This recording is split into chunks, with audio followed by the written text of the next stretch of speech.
This AMOLEN Rebound PEBA 90A filament offers unusually high rebound, so printed parts snap back to shape quickly and feel very responsive under load.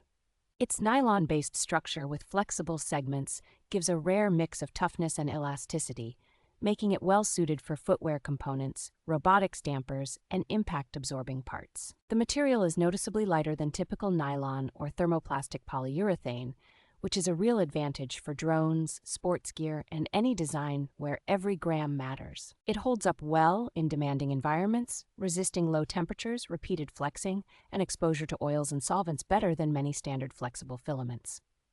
On a tuned printer, it feeds smoothly with minimal stringing or clogging, especially when paired with a larger nozzle, so long prints are surprisingly trouble-free for a flexible material. The consistent 1.75 mm diameter and full 1 kg spool make it easy to dial in settings and complete multiple functional projects without worrying about quality drift.